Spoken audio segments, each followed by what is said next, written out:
Before we start the hour-by-hour breakdown of the Spencer Mansion incident, hit subscribe so you don't miss the next Resident Evil deep dive.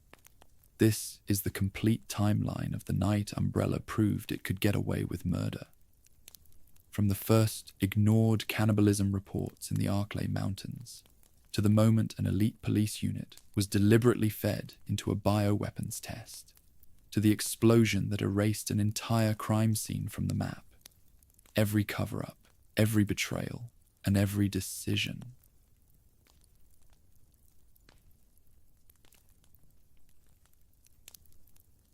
In the mid-September weeks of 1998, Raccoon City appeared to be the crowning jewel of the American Midwest. To a casual observer, it was a thriving company town, fueled by the economic engine of the Umbrella Corporation. However, by 5 p.m. on the outskirts of the city, a series of gruesome discoveries began to surface that the local authorities were desperate to ignore. Reports had been trickling into the RPD regarding hikers and families being found partially eaten in the dense woods of the Arklay Mountains. The injuries were inconsistent with local wildlife, showing jagged bite marks and a level of savagery that suggested something far more predatory than a mountain lion or a bear. Despite the mounting evidence of a threat, the police department, under the thumb of Chief Brian Irons, chose to downplay the incidents. They labeled them as animal attacks, pressured by city officials and umbrella-backed leadership to keep the situation quiet and protect corporate interests.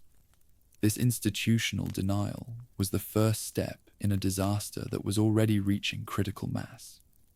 By choosing silence over safety, the authorities allowed the infection to spread unchecked through the forest, turning a popular hiking destination into a silent feeding ground. The reality was that the city was already a corpse that had not stopped moving yet.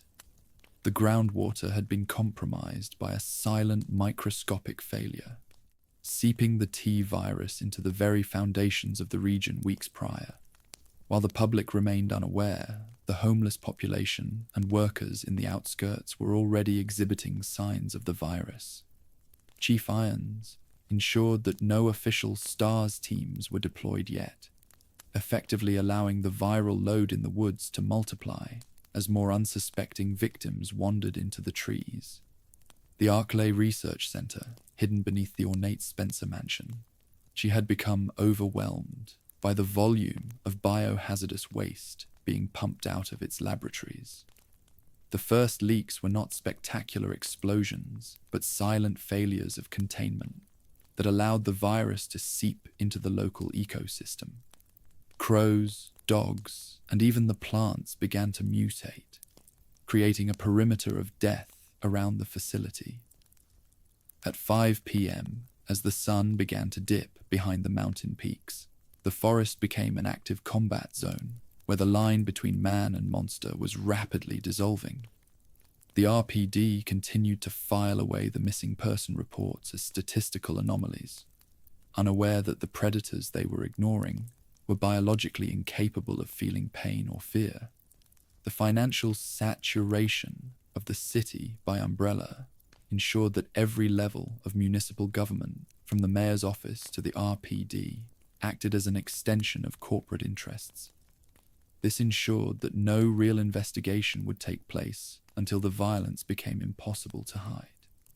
The public celebrated urban renewal projects while the literal foundations of their community were rotting from the inside out. The medical community was under a strict corporate gag order, ensuring that patients displaying early symptoms of the virus were isolated for study rather than treated. This created a perfect environment for a biological flashpoint, as the infected victims in the woods were merely the precursors to a citywide collapse. The forest around the Spencer Mansion had become a theater of horror by the time evening arrived. The hikers who sought the beauty of the Midwest mountains found themselves hunted by skinless dogs, and reanimated corpses that were once Umbrella employees. The T-virus reanimated dead tissue and created aggressive, mindless creatures, perfect for military applications, but disastrous for the local population. These early victims were documented by Umbrella scientists who treated human beings like lab rats, recording infection times and mutation rates with cold precision. At 5 p.m., the mission to save Raccoon City was already failing, because the people in charge had already sold their souls to the company responsible for the rot. By the end of the hour, the quiet leak had transformed into a public massacre that was only minutes away from reaching the residential city limits. The rodents and insects of the Arklay forest were carrying a death sentence into every kitchen and alleyway, spreading the infection through the water supply and direct contact. The RPD sat in their precinct, polishing their badges and ignoring the screams echoing from the trees. They believed they were protecting the peace, but they were actually guarding a mass grave. The Spencer Mansion incident was no longer a hidden pharmaceutical myth. It was a visible, violent eruption of primal hunger that was about to consume everyone involved.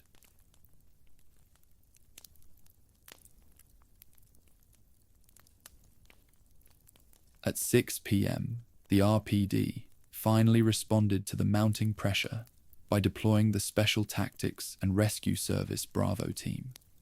This unit was sent into the Arklay Mountains to investigate the disturbing reports of cannibalistic murders that had paralyzed the outskirts. This mission was doomed before it even started, as the team was flying into an environment that was already heavily contaminated by biological hazards. As their helicopter hovered over the dense canopy of the forest, the engine suffered a sudden and catastrophic failure.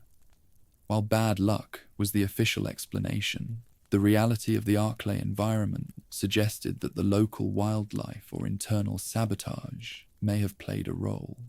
The helicopter plummeted toward the earth, suffering an engine failure over the forest that left the team grounded in a territory they didn't understand. The crash left the Bravo team scattered and vulnerable in the growing darkness. As they scrambled to secure the wreckage, they realized that the forest was far from empty. The infected wildlife finishes what mechanical failure started, as the sounds of snapping twigs and guttural growls surrounded the crash site.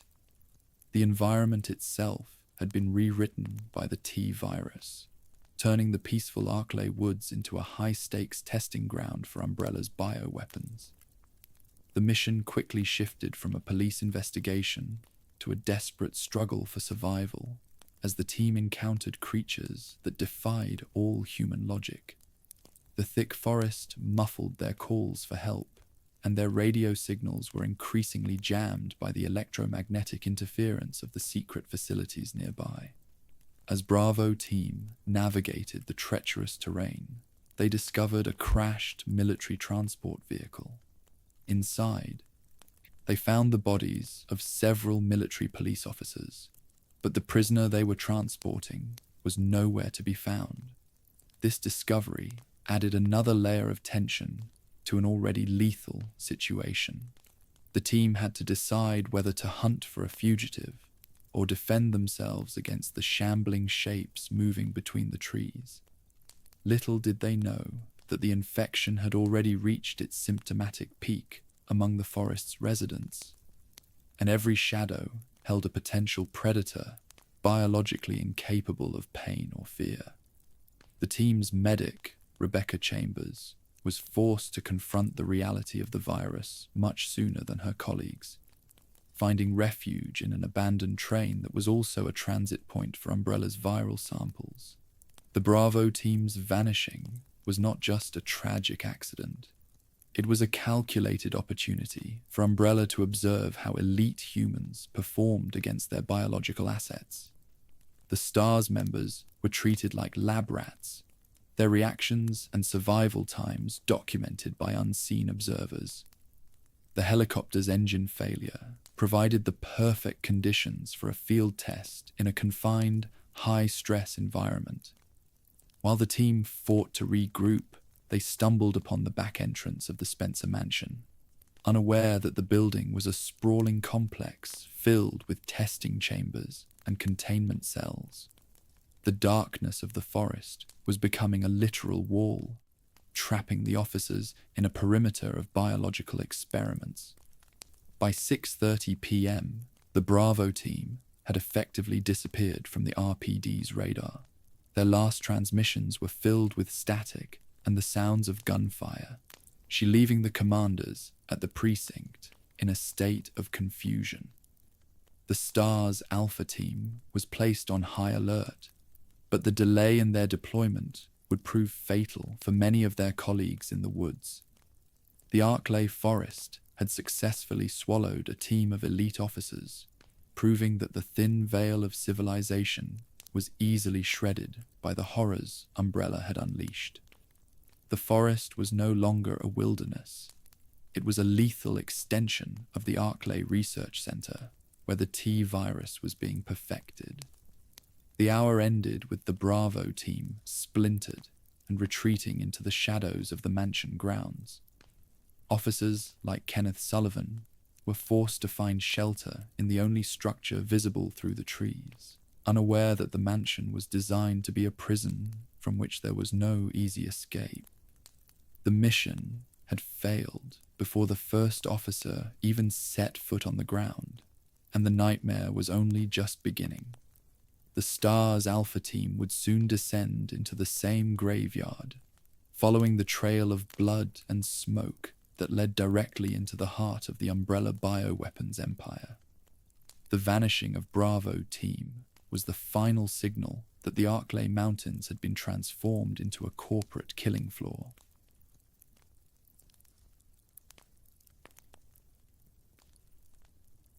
At 7 p.m., the STARS Alpha team, the most elite unit in Raccoon City, finally descended into the dark Arklay forest.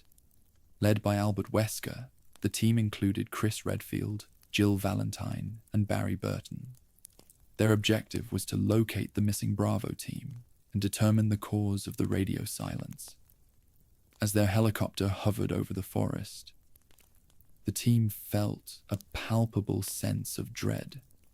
The trees below looked like jagged teeth in the twilight, and the lack of any visible activity from their colleagues was a chilling sign.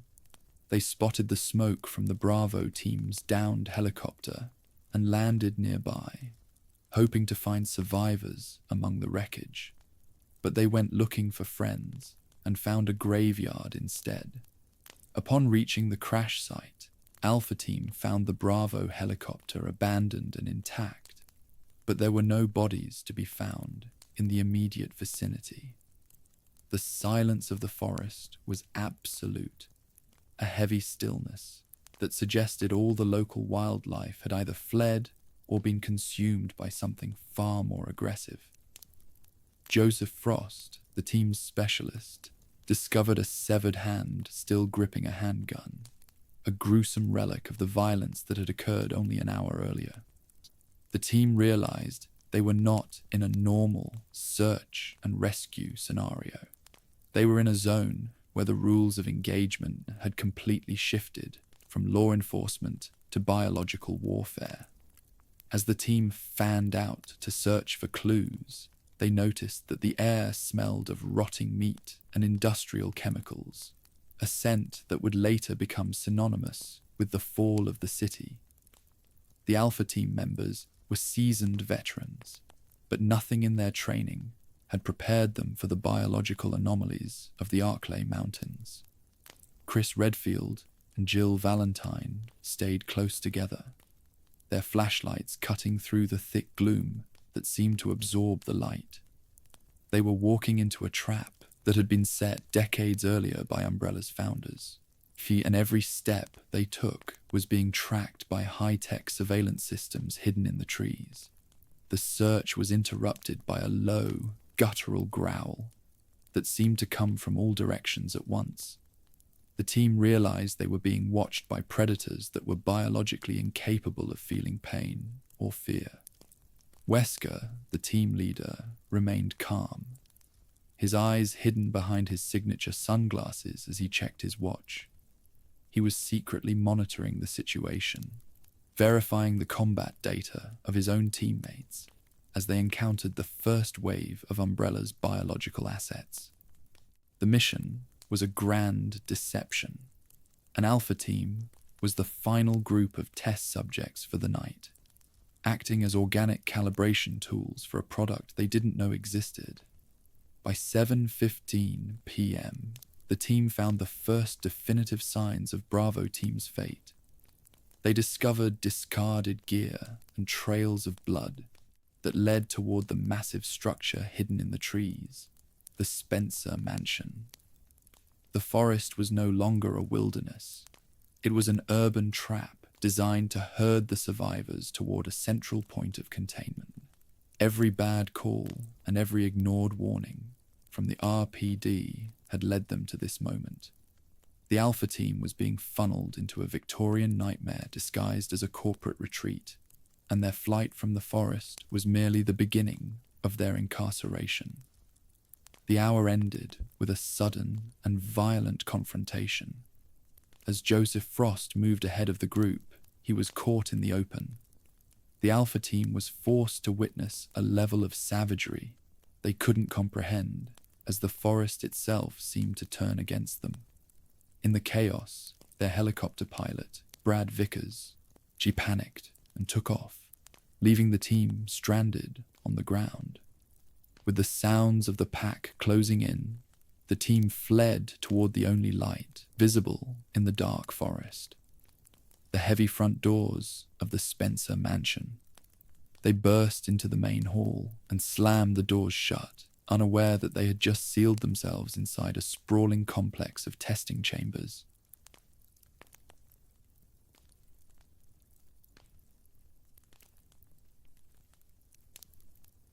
The quiet of the Arklay forest was shattered at 7:30 p.m. when Joseph Frost was torn apart in a matter of seconds. The attackers were Cerberus units, Dobermans that had been infected with the T virus and transformed into skinless, aggressive bioweapons. The Alpha team watched in horror as their colleague was overwhelmed by the ferocity of the pack. These were not normal animals.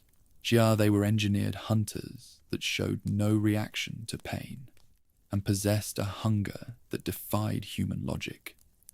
The team realized that their standard police firearms were barely effective against the biological resilience of these creatures, which continued to lunge even after taking multiple rounds to the chest.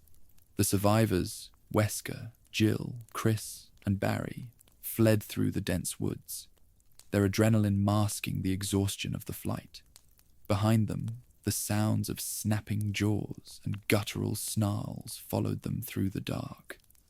The forest had become a theater of horror, where the very ecosystem had been weaponized against them. They were being herded toward the only structure that offered the illusion of safety, the Spencer Mansion. They didn't find shelter. They were being herded into a trap that Umbrella had designed to test the combat efficiency of their bioorganic weapons. The mansion loomed out of the fog like a Gothic tomb, its windows dark and uninviting. As they reached the heavy, ornate doors of the mansion, the team didn't hesitate. They burst inside, the sound of their heavy breathing echoing in the massive main hall.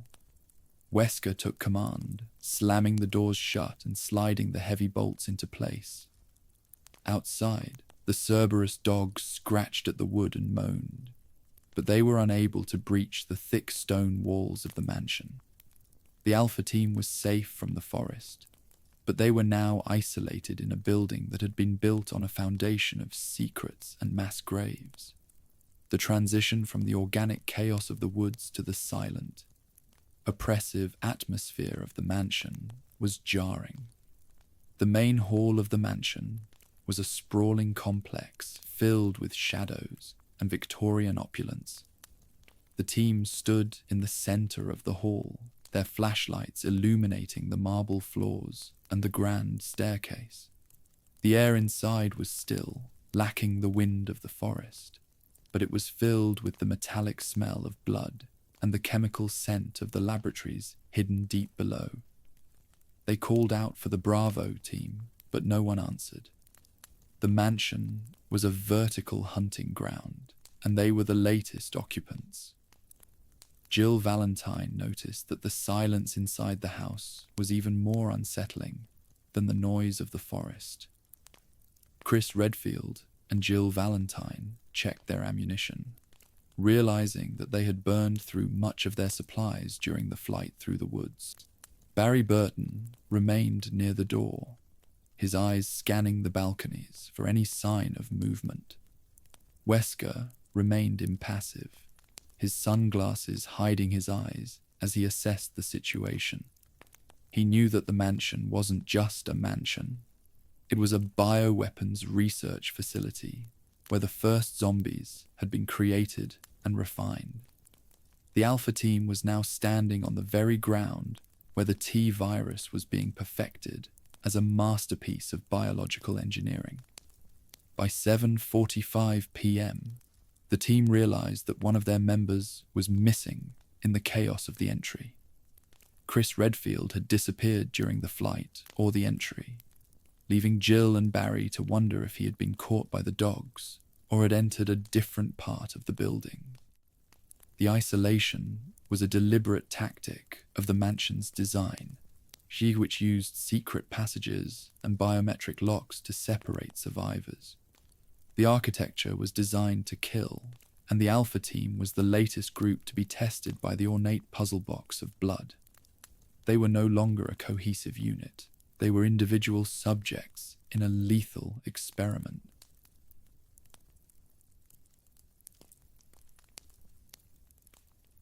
At 8 p.m., the heavy front doors of the Spencer mansion were bolted shut, sealing the Alpha team inside a Victorian nightmare.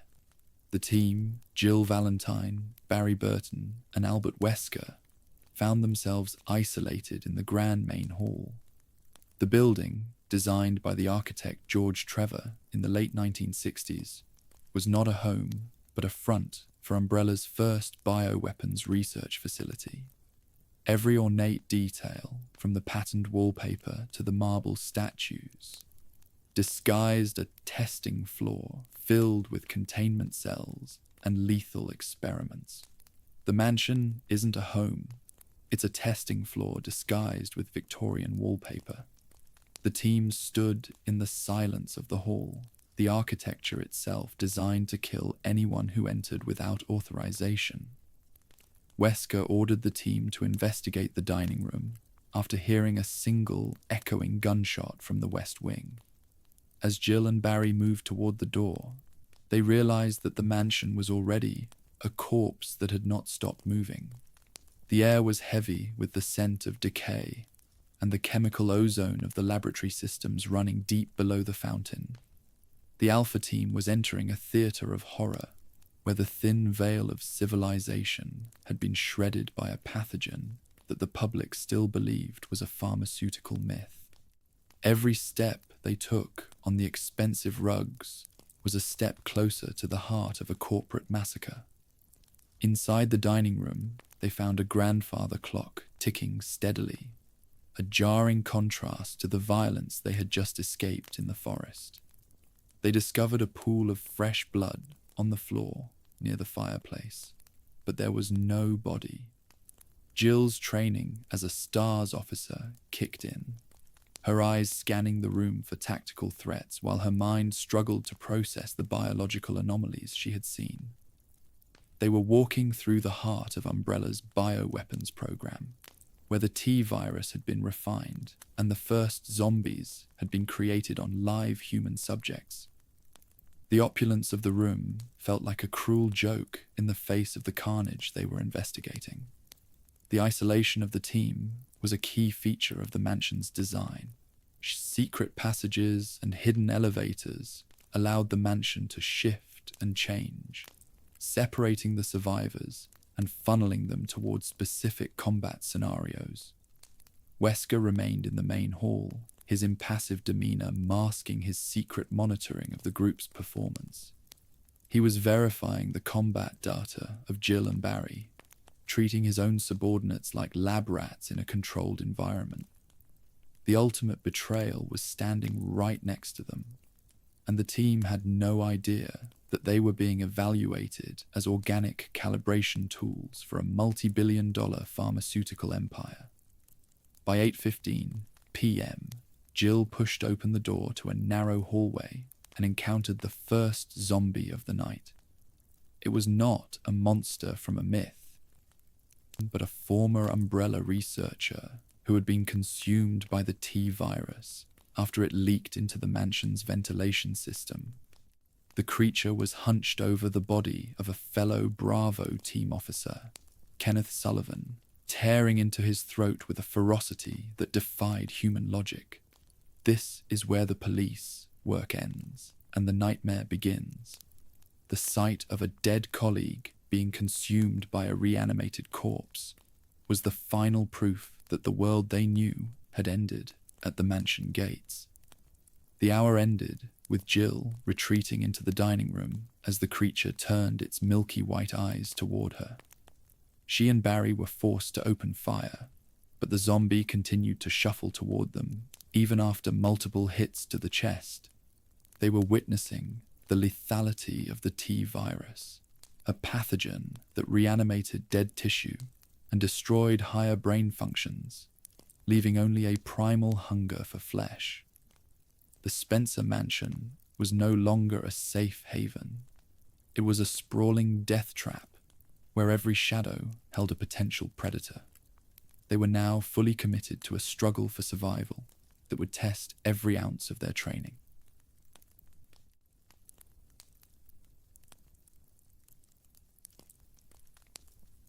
The night took a definitive turn toward horror at 8:30 p.m. as Jill and Barry neutralized the first zombie they encountered in the West Wing. This was the turning point where the Alpha team realized they were not dealing with a standard riot or a criminal element, but a biological flashpoint that had turned humans into mindless predators. The creature they had killed was Kenneth Sullivan's attacker, just a man whose skin had turned grey and whose eyes were clouded over by the T-virus. As they examined the remains of their fellow Bravo team officer, Kenneth Sullivan, they discovered he had been eaten by a former colleague, confirming that the infection had decimated the research staff before reaching the STARS units. Jill and Barry returned to the main hall to report their findings, but they discovered that Albert Wesker had disappeared during their brief investigation. While they had been fighting for their lives, and Wesker was moving through the secret passages of the mansion, checking his watch and verifying the combat data of his own teammates. He was secretly monitoring the efficiency of the biological organic weapons against elite human targets, a process that was foundational to Umbrella's military contracts. The team was now truly on their own, trapped in an ornate puzzle box made of blood and secrets. This is where the police work ends and the nightmare truly begins. As they realize their commanding officer cannot be found. As they explored the East Wing, they discovered the Keeper's diary, a document that detailed the slow and agonizing transformation of the mansion staff. The diary described symptoms of itching and a growing hunger that eventually led to the staff member eating his own colleagues. This confirmed that the virus didn't just kill its victims. It stripped away their humanity piece by piece, while they were still fully conscious. The Alpha team realized that every zombie they encountered was a former person who had been used as a lab rat by the company they were currently investigating. The horror was not just in the monsters, but in the clinical way their suffering had been documented. The mansion's puzzles began to reveal themselves as biometric locks and death traps designed to prevent any unauthorized escape. Jill had to use her specialized skills to navigate the rooms, unaware that every door she opened was part of a pre-planned route designed by Umbrella's executives. They found evidence of illegal experiments on people who wouldn't be missed, documenting decades of war crimes that the RPD had helped cover up. The Victorian mask of the Spencer mansion was starting to slip, revealing the sterile, high-tech facility hidden beneath the floors. The architecture was actively working against them, turning every room into a potential tomb. By 8:45 p.m., the team encountered the first Crimson Heads, zombies that had undergone a secondary mutation, making them faster and more aggressive than the common infected. This rapid reanimation cycle was something the STARS officers were completely unprepared for, forcing them to burn the bodies of the dead to prevent them from rising again. The mansion was evolving along with its inhabitants, creating a vertical hunting ground where the rules of survival were constantly shifting. The Alpha team was no longer just a rescue team. They were participants in a lethal beta test for the next generation of bioweapons. They were fighting an enemy that was literally rewriting itself in real time. The hour ended with Jill and Barry separated by a falling ceiling trap in the East Corridor, forcing Jill to navigate the dark rooms alone. She found herself in a room filled with mounted animal heads, their glass eyes seemingly watching her every move. The architecture was designed to kill, and Jill was the latest human subject to be tested by the lethal maze. The mission to find the Bravo team had transformed into a singular goal: getting out of the Arklay Mountains alive before the T-virus claimed another victim. The turning point was complete. They were no longer cops. They were prey.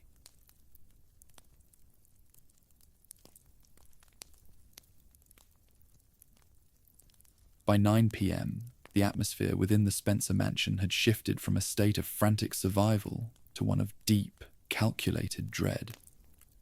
Jill Valentine and Barry Burton returned to the grand dining room, hoping to find their commanding officer, Albert Wesker, but the hall was empty. Wesker had intentionally disappeared into the shadows of the estate, leaving his team to navigate the vertical hunting ground alone, while Jill and Chris fought for their lives against the reanimated staff.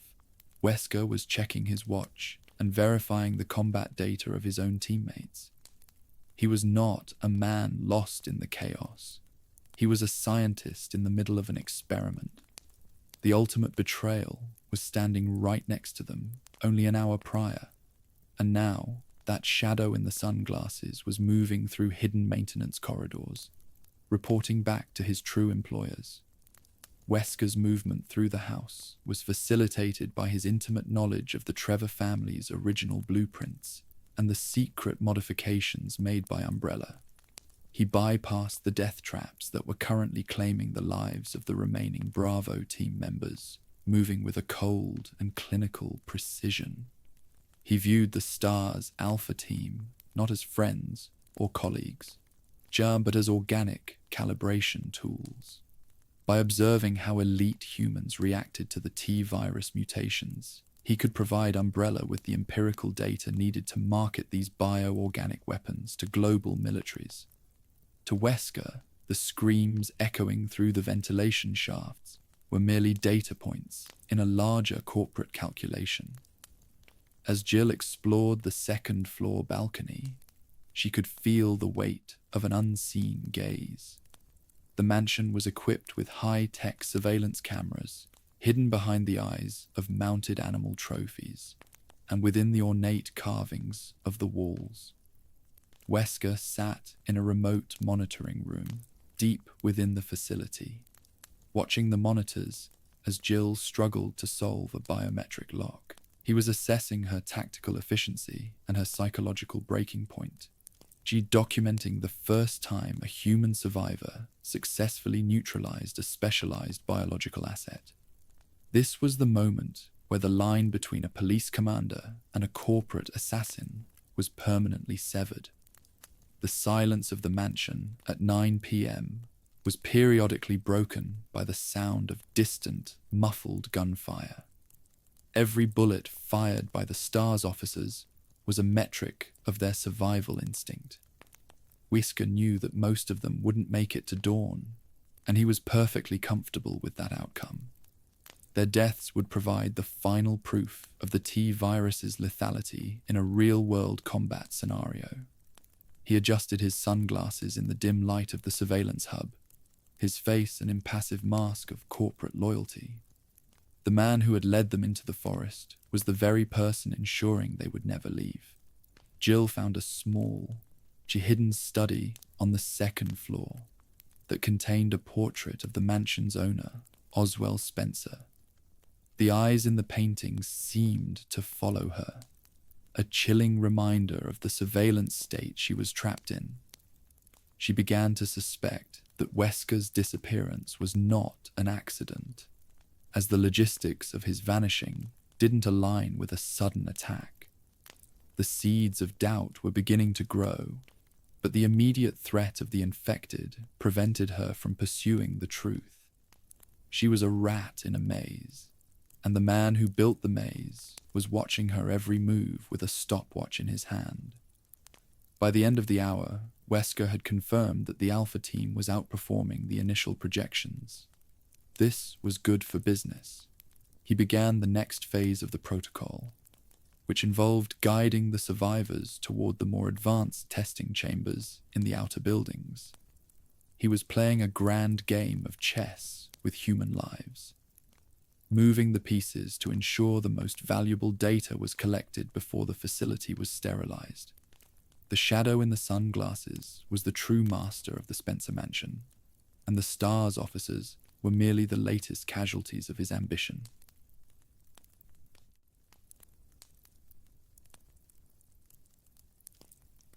At 9:30 p.m., the STARS team made a discovery that stripped away the last remnants of their composure.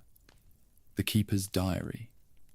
Found in a small, cramped bedroom in the West Wing, the journal detailed the final days of an Umbrella researcher who had been infected during the initial leak.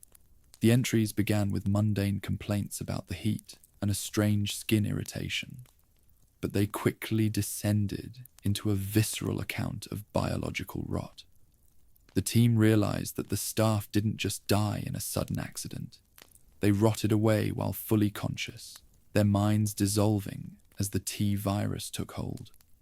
The final, infamous entry, consisting only of the words itch, tasty, proved that the virus doesn't just kill.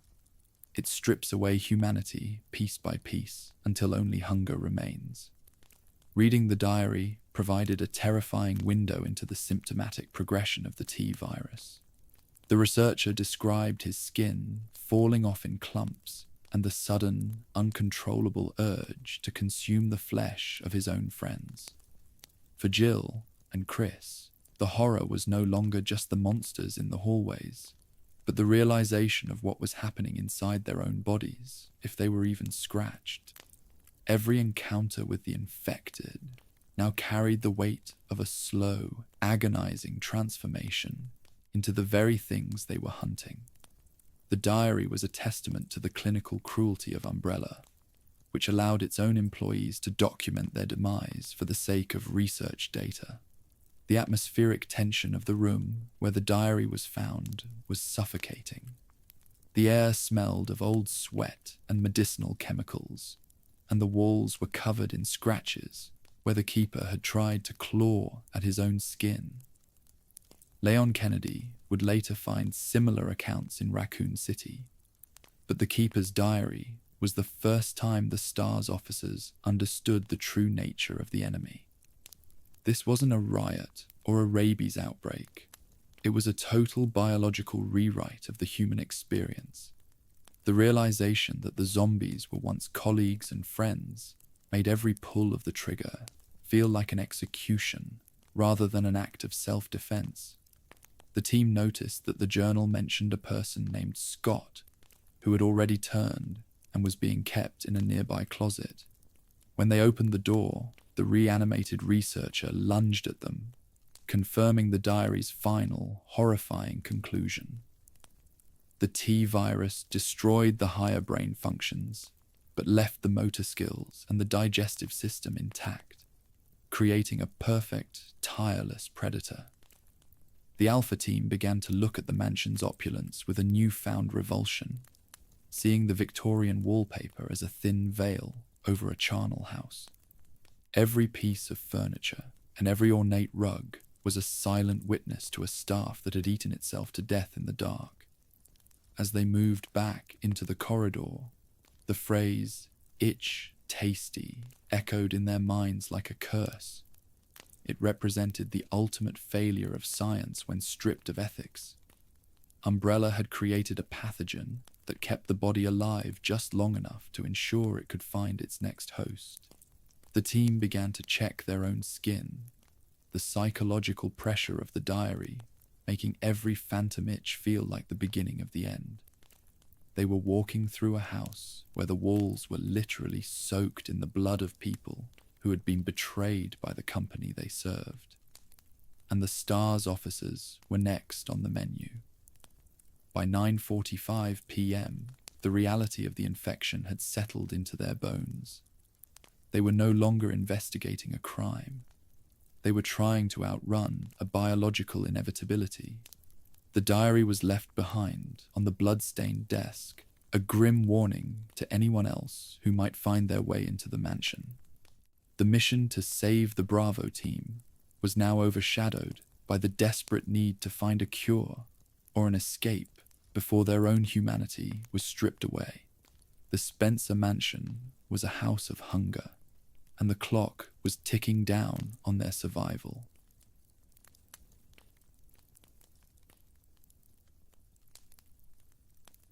As the clock struck 10 p.m., the survivors began to understand the true, twisted purpose of the Spencer mansion's layout. The building was not merely a house or a lab. It was an architecture of agony.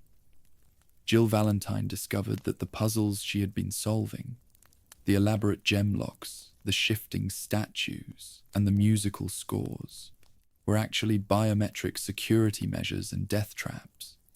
The mansion was built by the architect George Trevor in the late 1960s to be a prison he couldn't escape. Oswell Spencer had commissioned the house to be a giant, ornate puzzle box made of blood, designed to keep secrets in and intruders out. Every corridor was a tactical bottleneck, and every room was a potential execution chamber. The history of the Trevor family added a layer of tragedy to the current nightmare. George Trevor had been trapped within his own creation after its completion, forced to watch his wife and daughter, Lisa, be taken for experimentation. He eventually died in a hidden crawl space, his final days spent trying to navigate the very traps he had designed. Jill found his discarded notes, which described how the house was built with dead ends and false floors, to disorient anyone without the proper keys. For the Stars team, this meant that the environment was just as lethal as the zombies. The architecture was a psychological weapon designed to wear down their resolve and trap them in combat zones with Umbrella's creations. The puzzles often required the team to put themselves in positions of extreme vulnerability. To obtain a simple crest or key, they had to solve riddles that involved poison gas, falling ceilings, or walls that would crush them if they moved out of sequence. This was a deliberate design choice by Umbrella, to ensure that only those with high-level intelligence and physical coordination could navigate the facility. It also served as a way to filter out the weak test subjects. The mansion was a filter, a biological and mechanical gauntlet that only the most elite humans could hope to survive. Chris Redfield found himself in a room where the floor was a giant pressure plate, and one wrong step would trigger a flurry of arrows from the walls. He realized that the Victorian aesthetic was a cruel joke. The house was a high-tech fortress of death. The marble statues weren't just art. They were the mechanisms for secret elevators and hidden drawers containing viral samples. This was the Spencer way. hiding the most horrific acts behind a mask of high culture and history. The team felt the crushing weight of the building as they realized they were trapped in a masterpiece of human suffering. The architecture also served to separate the team members, using one-way doors and sliding panels to ensure they had to face the horrors alone. At 10 p.m., Jill was forced to navigate the basement levels, where the walls were damp and the air was cold. She saw the foundations of the house, which were integrated with the industrial pipes of the laboratory below. The mansion was a parasite on the land, and it was currently feeding on the STARS officers. Every door that locked behind them was a reminder that they were being funneled deeper into the belly of the beast. By the end of the hour, the survivors looked at every painting and every pedestal with suspicion. They were no longer in a home. They were inside a giant machine that was processing their fear into data. The Spencer Mansion was a monument to the Trevor family's destruction and Umbrella's rise. The Alpha team was currently trying to solve a puzzle where the only prize was a few more minutes of life. The architecture of agony was working perfectly, and the night was only getting darker as they moved toward the outer buildings of the estate. Part 10. 10:30 p.m. The Hunter's Leap. At 10:30 p.m., the nature of the threat within the mansion grounds underwent a terrifying evolution. While returning to the main house from the outer gardens, the team encountered the Hunter Alpha. These were not the shambling, mindless corpses of the research staff. They were hyper-predators designed to replace soldiers on the battlefield. The Hunter was a reptilian humanoid, a fusion of human DNA and the T-virus, engineered with razor-sharp claws and a leaping ability that made escape nearly impossible. The introduction of the Hunter proved that Umbrella was no longer hiding a leak. They were field testing a finished product. These creatures were the result of years of refinement. She designed to hunt down and eliminate survivors with cold, predatory efficiency. The first encounter with a Hunter was a shock to the STARS officers' tactical training. The creature moved with a speed that defied human reaction, clearing large distances in a single leap to decapitate its prey. Jill Valentine watched as a Hunter smashed through a window, its scaled skin shrugging off 9mm rounds that would have dropped a zombie instantly. This was the transition from survival horror to biological warfare. Umbrella was showing the team exactly what their research was for: the creation of a tireless, loyal, and lethal soldier that could operate in any environment. The mansion hallways, once wide and grand, now felt like narrow hunting trails for these new monsters. The Hunter Alpha represented the pinnacle of Umbrella's 1998 research. Unlike the zombies, which were an accidental byproduct of infection, the Hunter was a deliberate creation. It possessed a basic level of intelligence, allowing it to work in small packs and ambush its targets from the shadows. The team had to shift their tactics, moving back to back and using high-caliber weapons just to stay ahead of the predators. The psychological toll was immense. The Hunter's leap became a constant fear, as the creatures could drop from the ceiling or burst through doors without warning.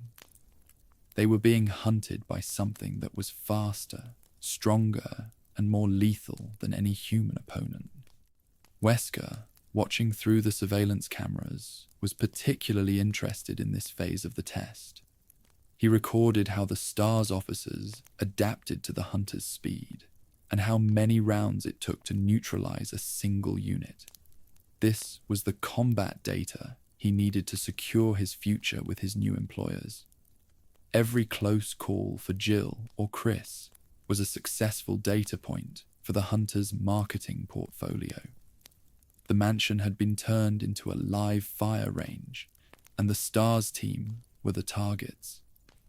The cold reality of corporate bioweapons development was laid bare.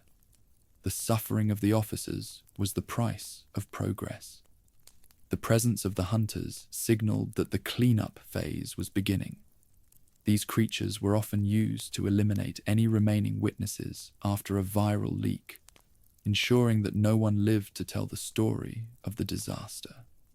As the team fought their way back through the East Wing, they found the bodies of more Bravo team members who had been systematically hunted down by these reptilian soldiers.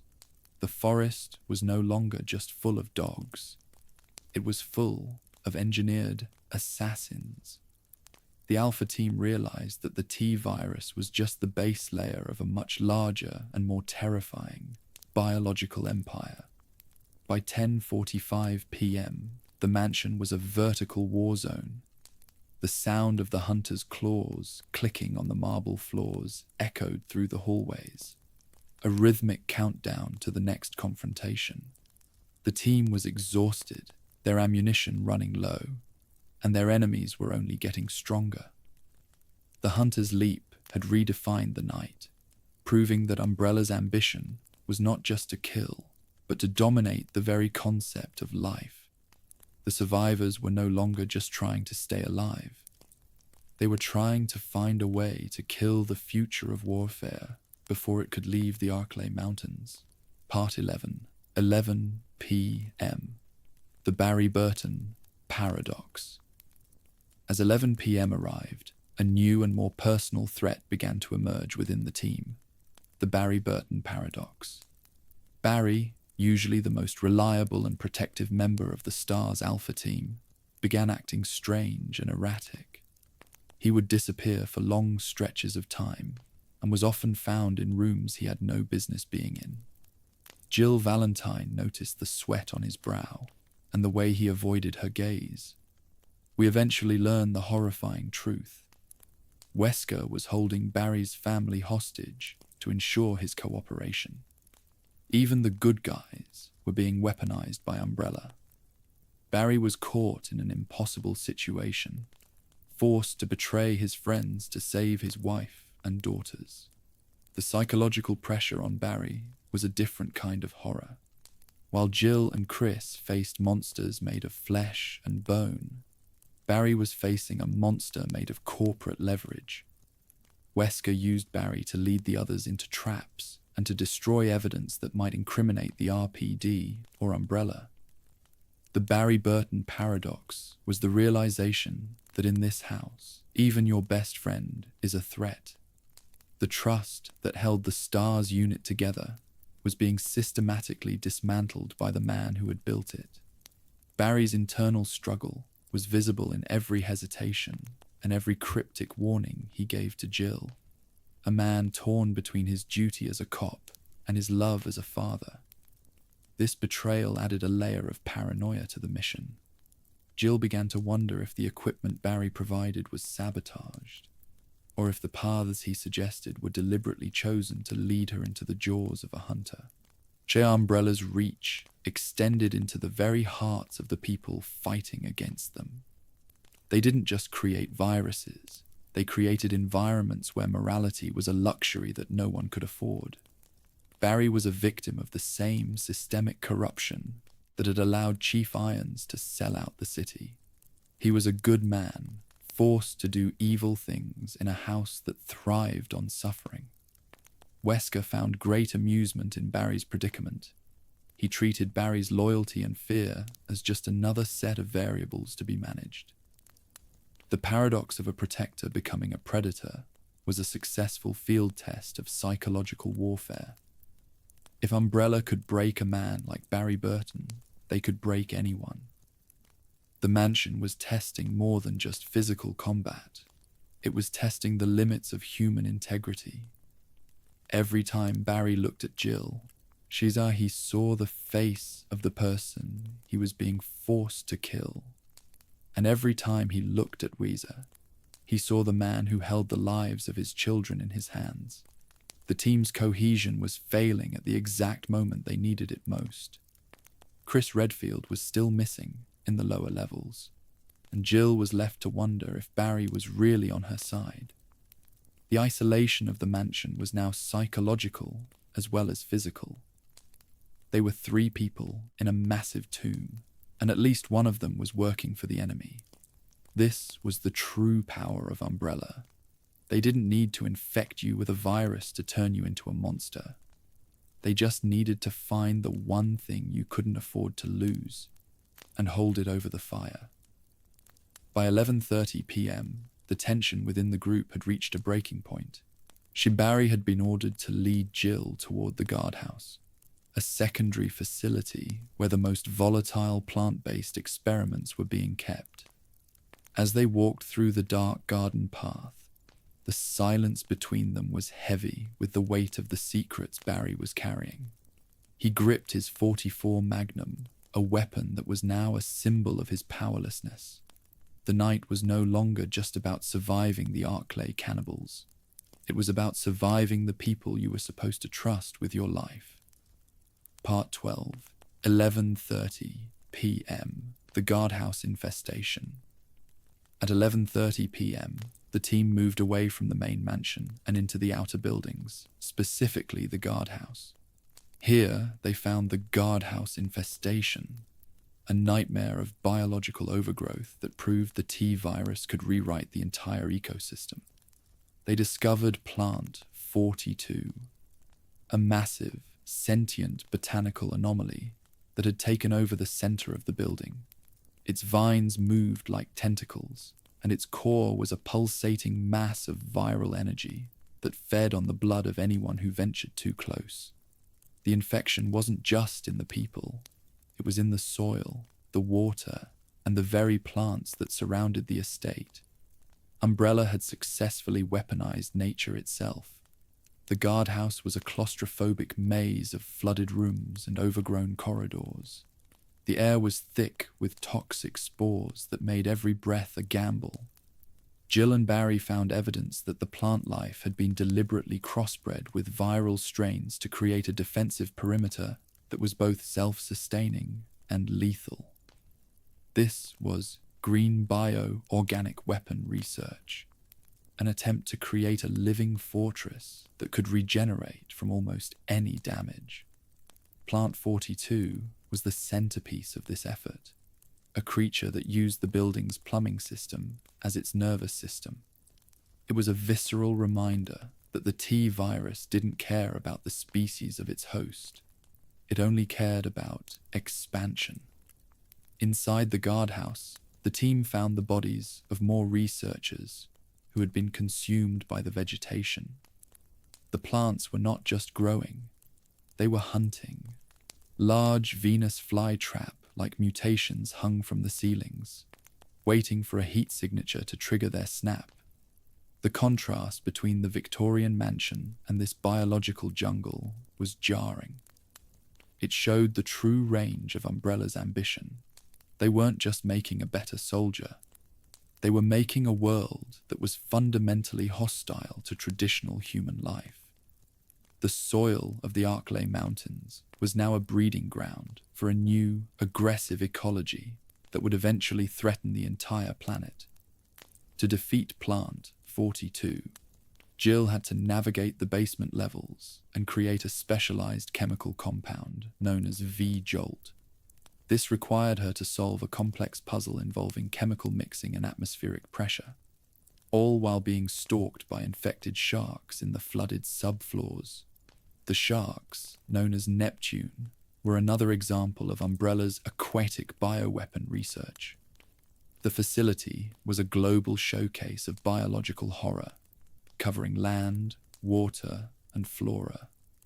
Every room in the guardhouse was a testament to the sheer variety of ways Umbrella had found to kill a human being. The battle with Plant 42 was a grueling ordeal. The creature's vines could smash through wooden doors and pull the officers into its central maw. It required a combination of chemical warfare and heavy firepower to neutralize the threat. As the massive plant finally withered and died, the spores in the air began to settle. leaving the guardhouse a silent, rotting ruin. The team had survived the infestation, but the victory felt hollow. They had seen that the T-virus was already part of the environment. Even if they burned the mansion, the seeds of the nightmare were already in the ground. By midnight, the team prepared to return to the main house to find a way into the underground laboratories. The guardhouse had been a detour into a world where biology had been turned into a weapon of mass destruction. As they walked back through the darkened gardens, they realized that the forest was no longer just a forest. It was a living, breathing extension of Umbrella's laboratory. The Arklay sunrise was still hours away, and the most horrifying discovery of the night was waiting for them in the shadows of the mansion's foundation.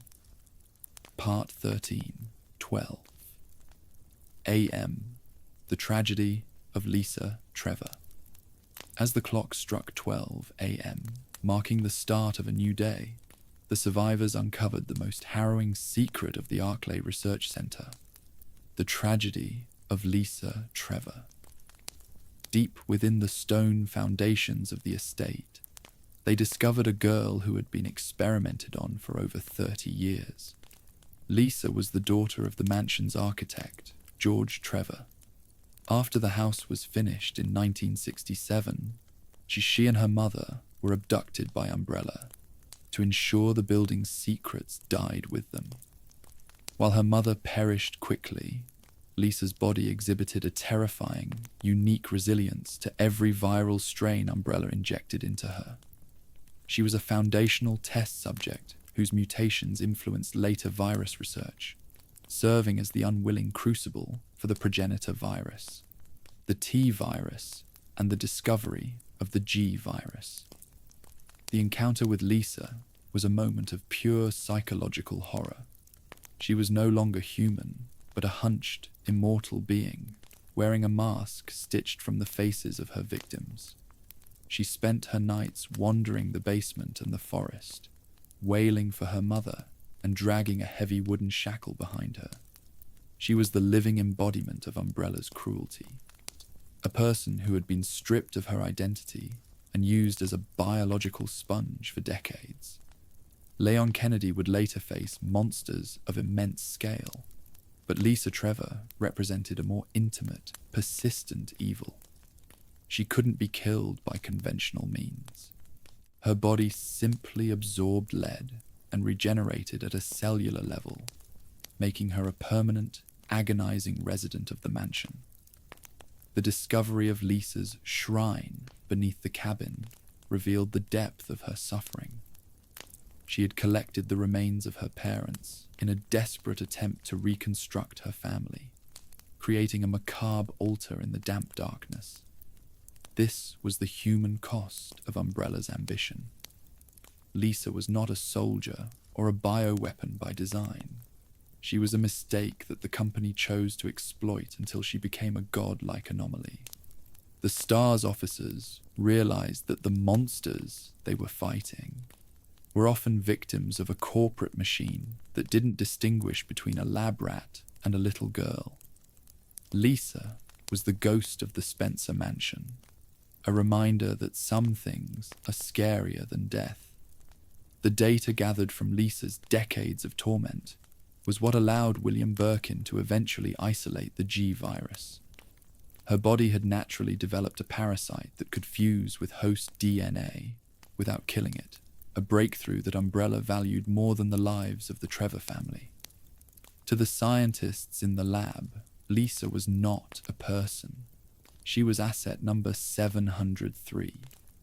Seeing her in the shadows of the graveyard was a visceral shock to the team's moral compass. They were no longer just fighting for their lives. They were witnesses to a 3-decade-long crime against humanity that the world was never supposed to see. Lisa's presence in the mansion served as a biological deterrent for anyone trying to enter or leave the lower levels. She was a territorial predator that even the hunters avoided. Every time Jill or Chris heard the dragging of her chains on the stone floor, They knew they were in the presence of something that transcended the T virus. She was a biological miracle born from a nightmare, and her existence was the ultimate proof that Umbrella's quest for immortality was built on a foundation of eternal suffering. The tragedy of Lisa Trevor was the dark heart of the Spencer estate, a secret that even fire couldn't fully erase. By the end of the hour, the team had managed to bypass Lisa by returning her mother's skull to her, a brief moment of maternal recognition that allowed them to slip into the tunnels beneath the fountain.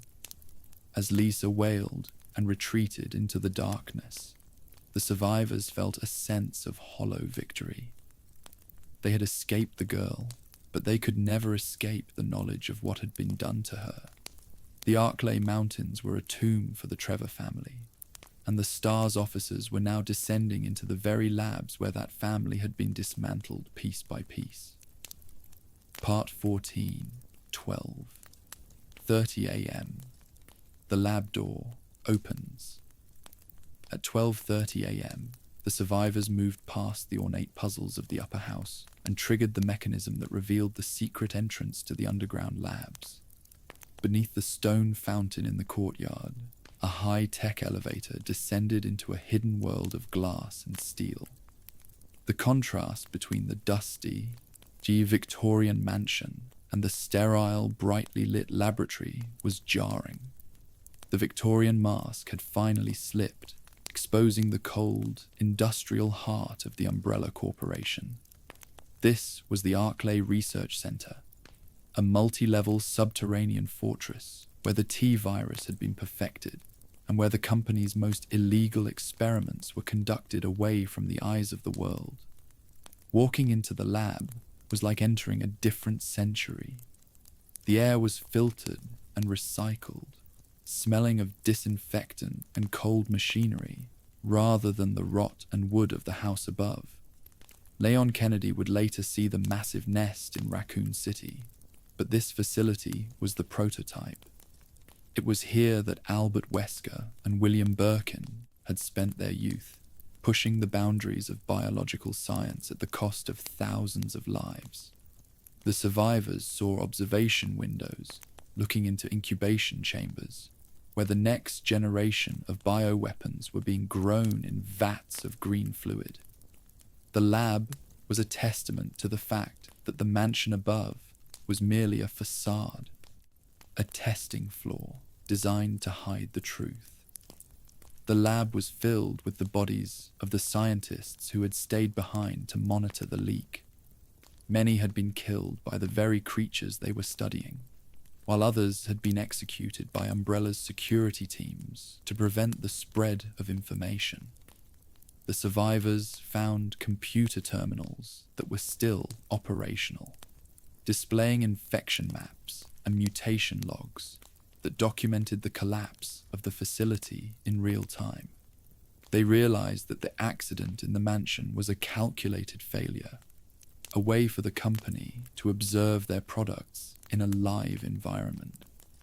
The high-tech security doors and biometric scanners were a constant reminder that they were in a place where human life was the primary resource. As they navigated the lower tiers, they discovered the VACT research notes. This was the process that created the Crimson Heads, a secondary mutation that occurred when a zombie was neutralized but not destroyed. The scientists had been fascinated by the virus's ability to evolve even after the host was technically dead. This was the level of detachment the team was dealing with. The researchers viewed a colleague turning into a predator as a successful data point. The labs were a temple to this clinical insanity, where every room contained a different horror designed to be sold to the highest bidder on the global black market. The team also found evidence of the Tyrant project, the company's attempt to create the ultimate life form. They saw the massive containment tanks and the specialized equipment needed to manage a creature of that scale. The labs were currently in a state of emergency lockdown, with red lights flashing and automated warnings echoing through the corridors. The sense of urgency was growing as the survivors realized that the facility's internal sensors were detecting the presence of intruders and were likely preparing a sterilization response. The lab door had opened, but it felt more like the mouth of a giant. By 12:45 a.m., the team reached the power substation of the lab, working to restore the elevators and the main computer systems. They were deep within the earth, far away from the forest and the moonlight. The silence here was more oppressive than in the house, broken only by the hum of the cooling fans and the distant rhythmic thud of something heavy hitting the glass of a containment tank. They were at the epicenter of the nightmare, and the only way out was to go even deeper into the heart of the machine. Part 15, 1 a.m., the Combat Data Protocol. As the clock struck 1 a.m., the survivors reached the deepest level of the laboratory, where the ultimate betrayal was finally laid bare. Albert Wesker revealed himself, no longer pretending to be a missing officer, but standing as a high-level operative for the Umbrella Corporation. He explained the truth that turned the entire night into a cruel joke. The stars were invited specifically to die. The mission to the Arklay Mountains was not a rescue. It was the Combat Data Protocol. Umbrella wanted to see how well their latest bioorganic weapons performed against the most elite human combatants in the world. The Bravo and Alpha teams were never meant to solve a crime. They were organic calibration tools used to test a product before it hit the market. Wesker stood before the main computer terminal, his face illuminated by the cold blue light of the screens. He checked his watch with the same clinical detachment he had shown all night, confirming that the data collection was nearly complete. He spoke about the T-virus not as a curse, but as a revolutionary tool for the next stage of human evolution.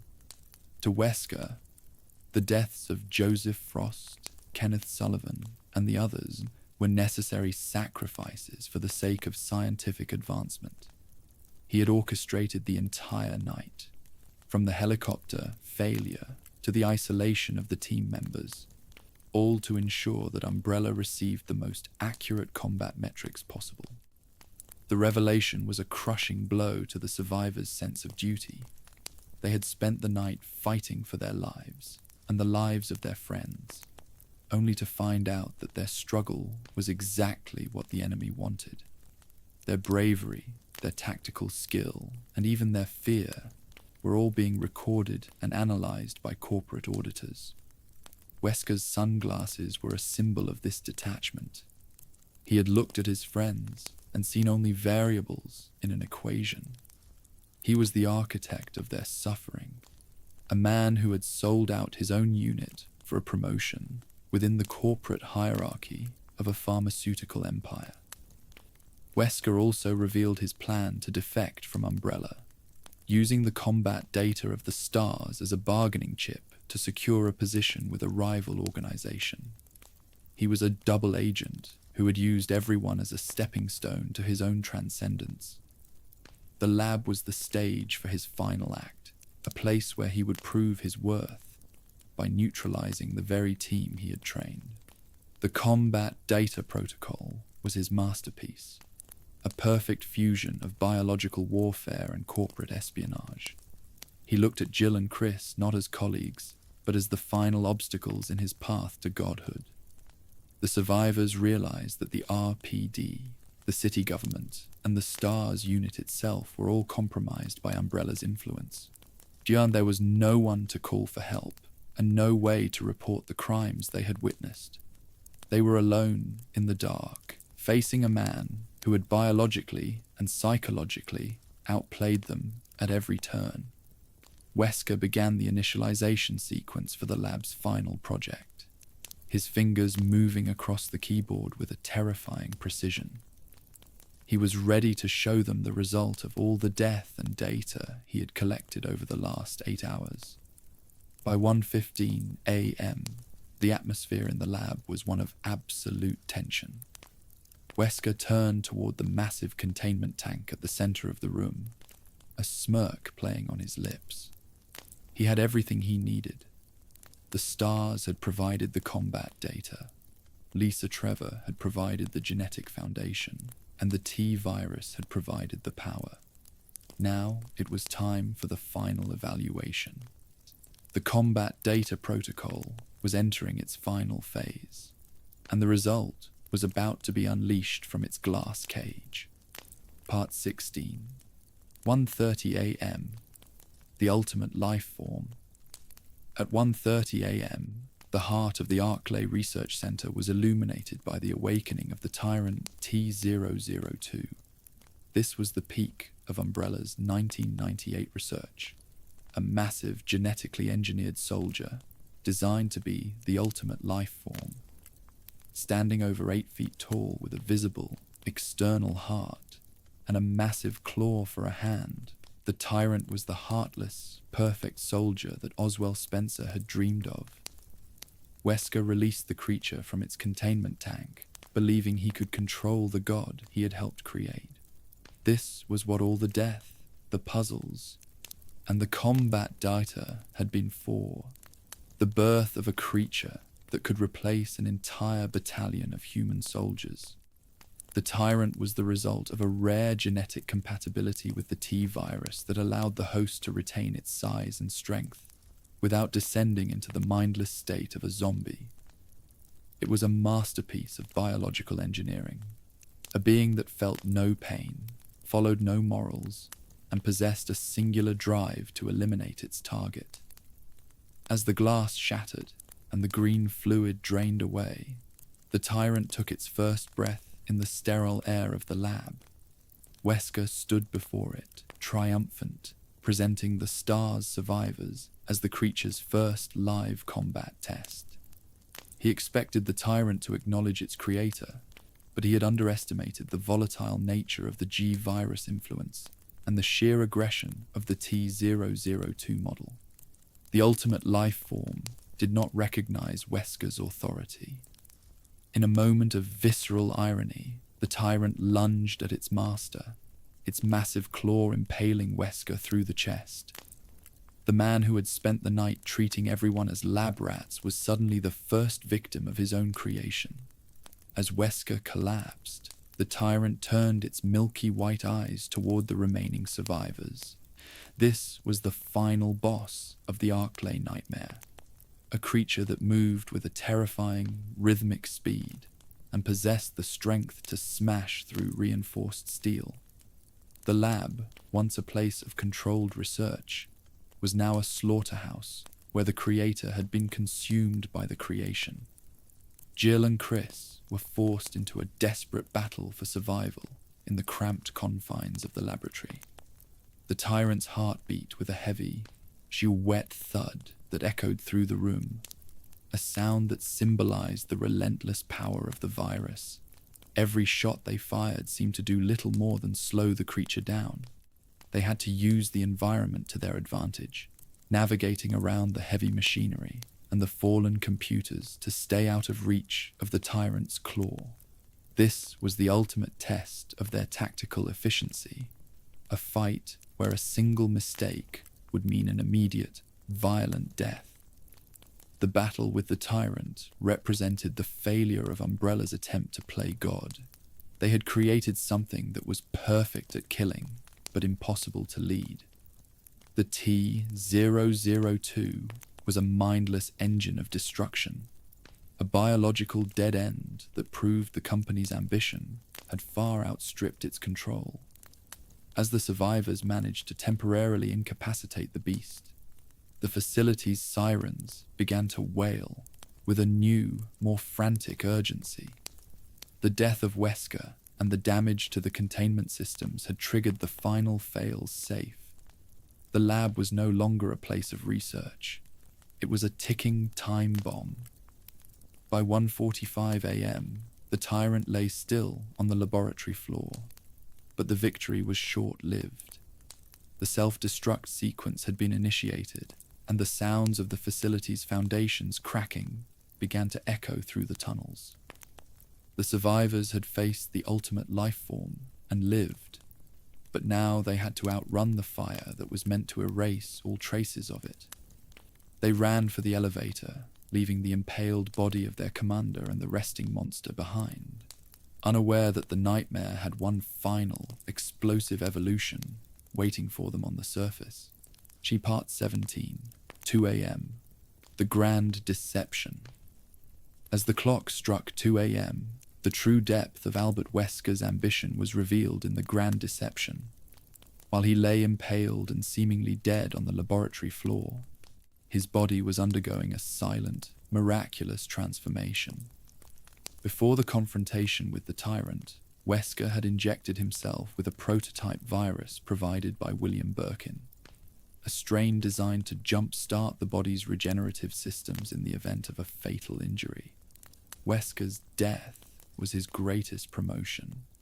He had allowed the Tyrant to kill him so that he could transcend his humanity and rise with superhuman strength, speed, and a healing factor that made him nearly immortal.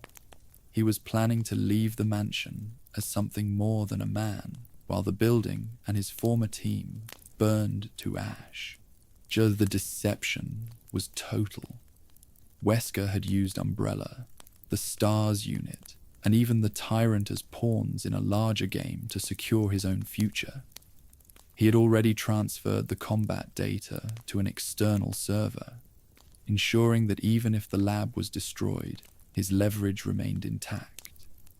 As the survivors scrambled to find an escape route, Wesker's body was already knitting itself back together in the shadows of the lower levels. His plan was to disappear into the night and resurface as a freelance power player in the global bioweapons market.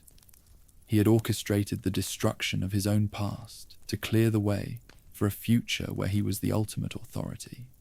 The Grand Deception also served to clear Umbrella's ledger by initiating the self-destruct sequence. The corporation was ensuring that no physical evidence of the Arklay Research Center would remain. The labs, the documents, the failed experiments, and the bodies of the victims would all be vaporized in a single, towering explosion. Fire is the best lawyer, and Umbrella was using it to ensure that the STARS officer's testimony would be nothing more than the rambling of traumatized survivors.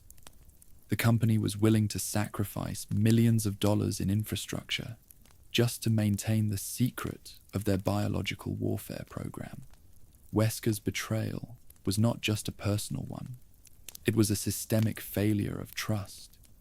He had used the trust of his teammates to lead them into a slaughterhouse. And then he had used the trust of his employers to steal their most valuable assets. He was the perfect corporate predator, loyal only to his own advancement. As he stood up in the dark, his eyes now glowing with a faint, unnatural light, he looked at the destruction he had caused with a sense of pride. The Spencer Mansion incident was the birth of the modern Wesker, a man who would haunt the world for the next decade. The survivors, meanwhile, were unaware that their commander was still alive. They were focused on the sirens and the countdown, believing they were the only ones left in the facility. The psychological weight of Wesker's betrayal was a heavy burden, but the immediate need for survival pushed it to the back of their minds. They had to navigate the collapsing tunnels and the final barricades of the research center, unaware that the architect of their misery was already making his way to the surface through a private exit. The Grand Deception was complete, and the stage was set for the final act of the Arklay nightmare. By 2:15 a.m., Wesker had reached the upper levels, moving with a speed that would have been impossible for a human. He watched the facility's internal sensors from a handheld device, noting the progress of the self-destruct sequence. He was a ghost in the machine, a man who had successfully faked his own death to escape the consequences of his crimes. The mansion was about to burn, and Wesker was already planning his next move in a world that didn't yet know he existed. The ultimate betrayal had become the ultimate evolution. Part 18, 2:30 a.m. The self-destruct sequence. At 2:30 a.m., the containment failure protocol reached its point of no return. The Spencer Mansion and the Arklay Research Center were now officially designated for total destruction. The self-destruct sequence was not a malfunction. It was a deliberate, automated response designed by Umbrella's founders to ensure that their secrets never reached the public eye. The corporation would rather vaporize an entire mountain and millions of dollars in equipment than let a single document or a live viral sample reach the press. The sirens were no longer a warning. They were a funeral dirge for the Arklay Mountains. The sequence involved the detonation of a series of high-yield explosive charges placed at structural weak points throughout the subterranean facility. This would cause a chain reaction that would collapse the labs into the earth and trigger a massive thermal blast that would level the mansion above. Leon Kennedy would later witness the sterilization of Raccoon City, but this was the first time Umbrella used fire to win a legal argument. The survivors were now trapped in a race against a clock that was counting down to their erasure. Every second spent in the dark corridors was a second closer to becoming part of the mountain's new geological layer. The psychological pressure of the countdown was absolute. The automated voice of the computer echoed through the halls, calmly announcing the remaining time in a clinical, uncaring tone. The survivors had to navigate through steam leaks, electrical fires, and the final, frantic movements of the remaining bioweapons that were also trying to escape the heat. The facility was literally tearing itself apart, with ceiling tiles falling and the sound of rushing water filling the lower tiers. It was no longer about justice, evidence, or revenge. It was about the next breath and the next 10 feet of hallway. The self-destruct sequence was also a way for Umbrella to dispose of their remaining assets. The researchers, the security guards, and the biological experiments were all deemed expendable in the face of a PR disaster. The company's policy was one of total deniability, and fire was the most efficient way to achieve it. The STARS officers saw the bodies of their colleagues and their enemies alike being consumed by the encroaching flames. A grim reminder that in the eyes of the corporation, everyone was just a data point. The Victorian wallpaper of the house was peeling away in the heat, revealing the cold steel and concrete of the prison beneath. Jill and Chris reached the final elevator that would take them back to the surface, their hands shaking as they swiped the high-level keycards they had recovered from Wesker's office. They could feel the vibrations of the primary charges beginning to detonate in the deepest levels of the lab. The elevator ride felt like an eternity, the slow movement of the lift mocking the frantic speed of the countdown. They were ascending from the heart of the machine, heading toward the helipad and the only hope of escape. The Arklay Mountains were trembling, and the nightmare was about to reach its explosive conclusion. By 2:45 a.m., the survivors burst out of the mansion's rear exit and onto the darkened grounds. The air outside was cool, but they could feel the heat rising from the ground beneath their feet. The mansion loomed behind them, a dark, silent monument that was seconds away from becoming a bonfire. They had to reach the helipad at the top of the cliff, a final gauntlet that would test their remaining strength and resolve. The self-destruct sequence was entering its final minute, and the air was thick with the smell of smoke and the impending end of the world. Part 19, 3 p.m. The tunnels collapse. By 3 a.m., the structural integrity of the Arklay Research Center began to fail, as the primary demolition charges detonated in the lower tiers. The survivors were forced into a desperate sprint through the maintenance tunnels that connected the laboratory to the emergency extraction points. This was no longer about seeking justice, collecting evidence, or uncovering corporate secrets. It was about the next breath and the next 10 feet of crumbling concrete. The mansion was literally trying to swallow the truth as the floors buckled and the walls began to cave in. Leon Kennedy would later experience the chaotic escape from the nest, but the collapse of the Spencer estate felt more ancient and heavy, like a tomb finally being sealed by the weight of its own sins. The tunnels were filled with the sound of grinding stone and the hiss of high-pressure steam lines rupturing. Jill and Chris had to navigate through clouds of scalding vapor and electrical arcs that danced across the flooded floorboards. Every few seconds, a massive tremor would rock the earth, throwing them against the walls and plunging the corridor into total darkness as the emergency lights flickered out. They were running through the guts of a giant that was being systematically dismantled by Umbrella's own fail-safe protocols. The sense of claustrophobia was absolute, as the very path they were using to escape was being erased behind them by falling debris. The clock was no longer just a digital readout. It was the physical sensation of the mountain shaking itself apart. As they pushed through a final service hatch, they saw the remains of the facility's disposal system, a massive incinerator designed to burn the failed biological experiments. The fires from the self-destruct sequence had already reached this area, and the heat was becoming unbearable. They were forced to climb up vertical maintenance ladders, while the floor beneath them dissolved into a pit of fire and molten metal. This was the clinical end that Umbrella had intended for everyone involved. The corporation didn't just want the STARS officers dead. They wanted them vaporized so that no trace of the T virus or the Arklay massacre could ever be recovered by a rival organization or a government inquiry. The physical exhaustion of the last 10 hours was reaching a breaking point.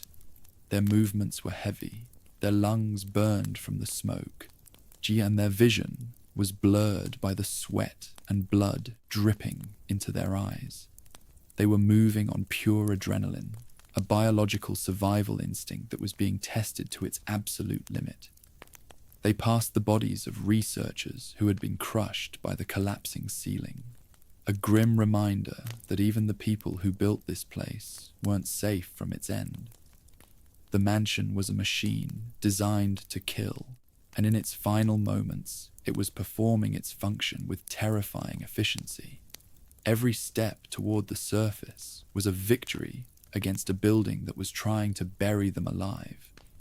By 3:15 a.m., the tremors became constant, and the air was thick with the smell of pulverized stone and burning chemicals. They reached a service elevator that led to the helipad, but the power was fluctuating wildly. They had to manually override the safety locks while the shaft groaned under the pressure of the mountain's shifting weight.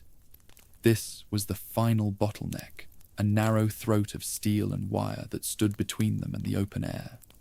They could hear the roar of the fire coming up from the labs below, a sound like a hungry beast that had finally been released from its cage.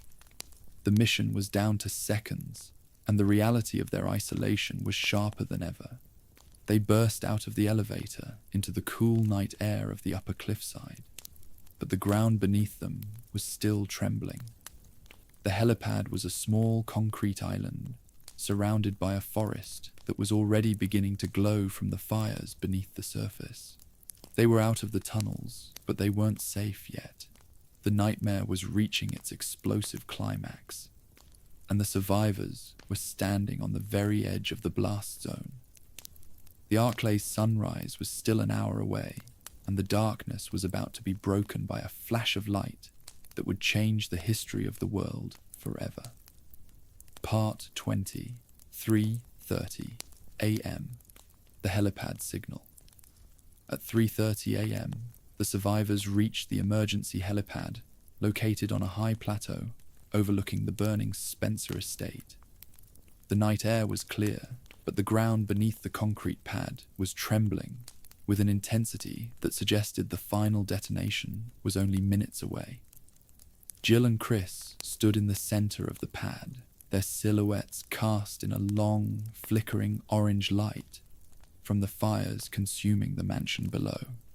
They had the signal flares, but they knew that their only hope for extraction was Brad Vickers, the STARS pilot who had panicked and fled during the initial ambush in the forest.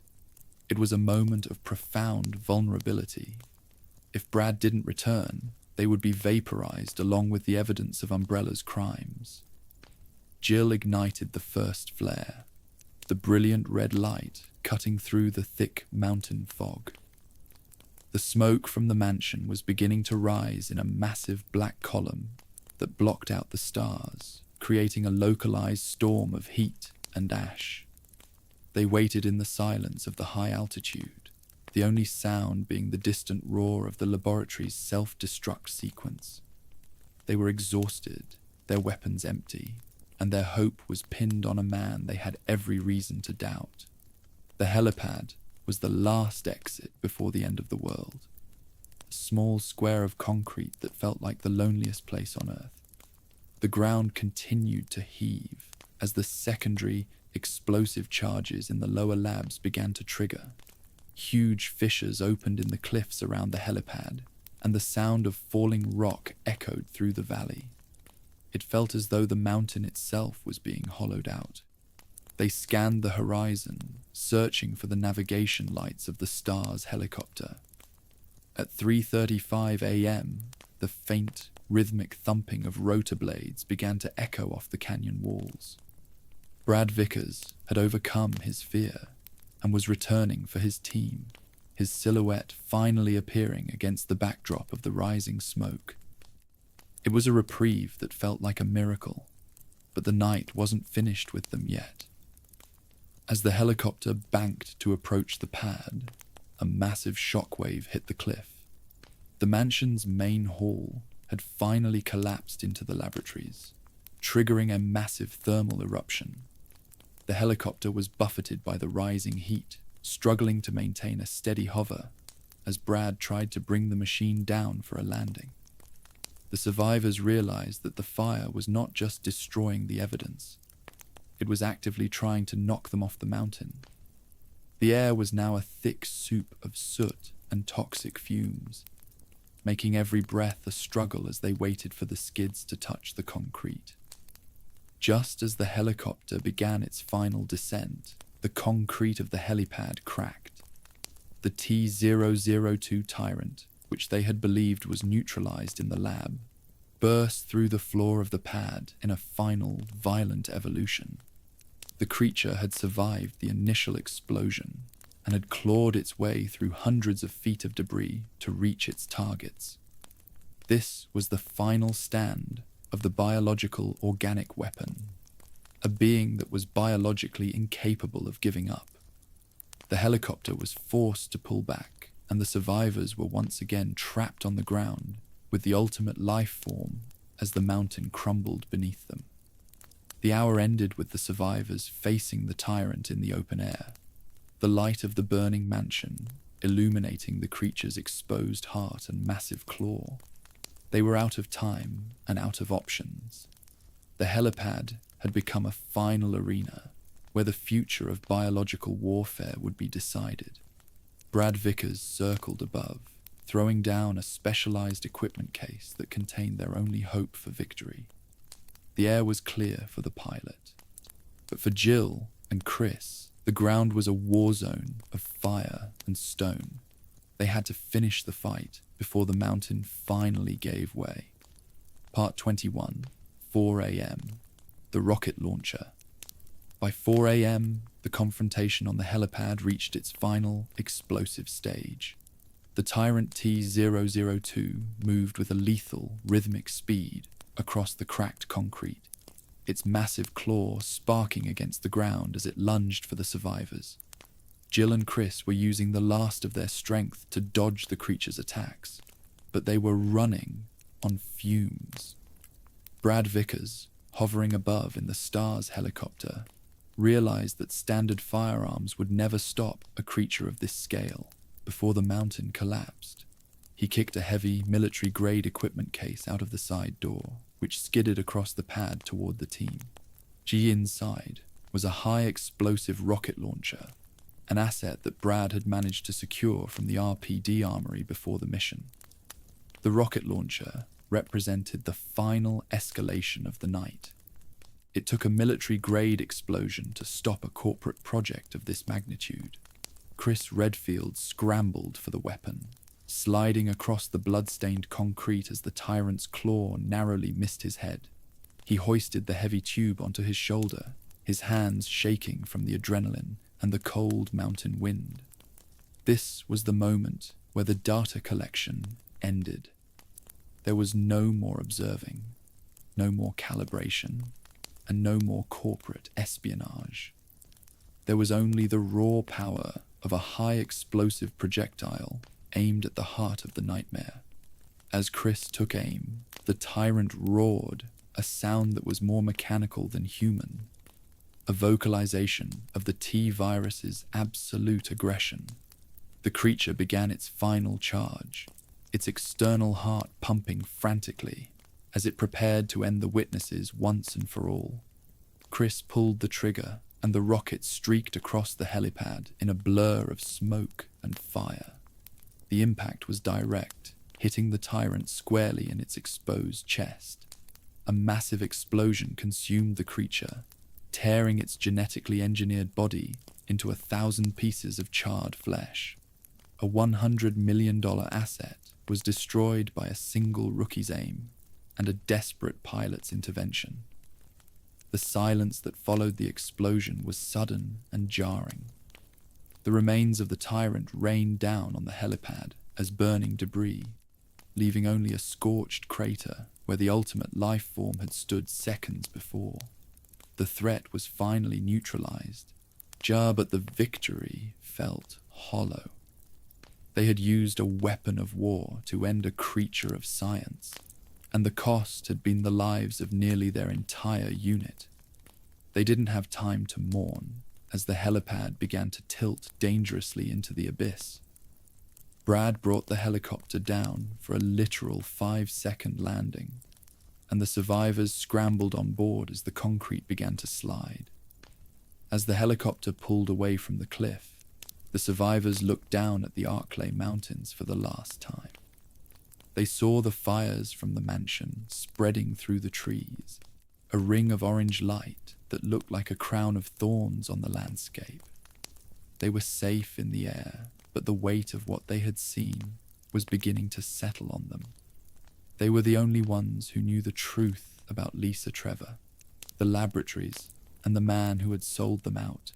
The rocket launcher had ended the monster, but it hadn't ended the conspiracy. By 4:15 a.m., the helicopter was heading back toward the Raccoon City limits.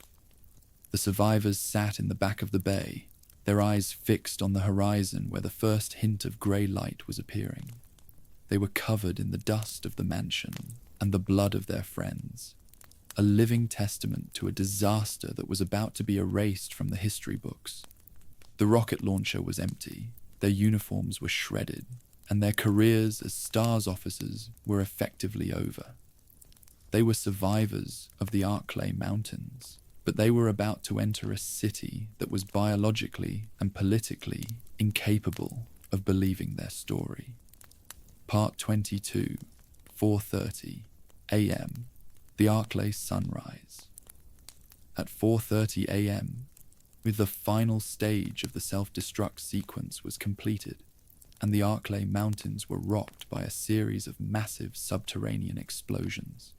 From the window of the retreating helicopter, the survivors watched as the Spencer mansion was literally sucked into the earth. A towering explosion consumed the estate, sending a shockwave through the valley that leveled the surrounding trees and shattered the windows of the distant guardhouse.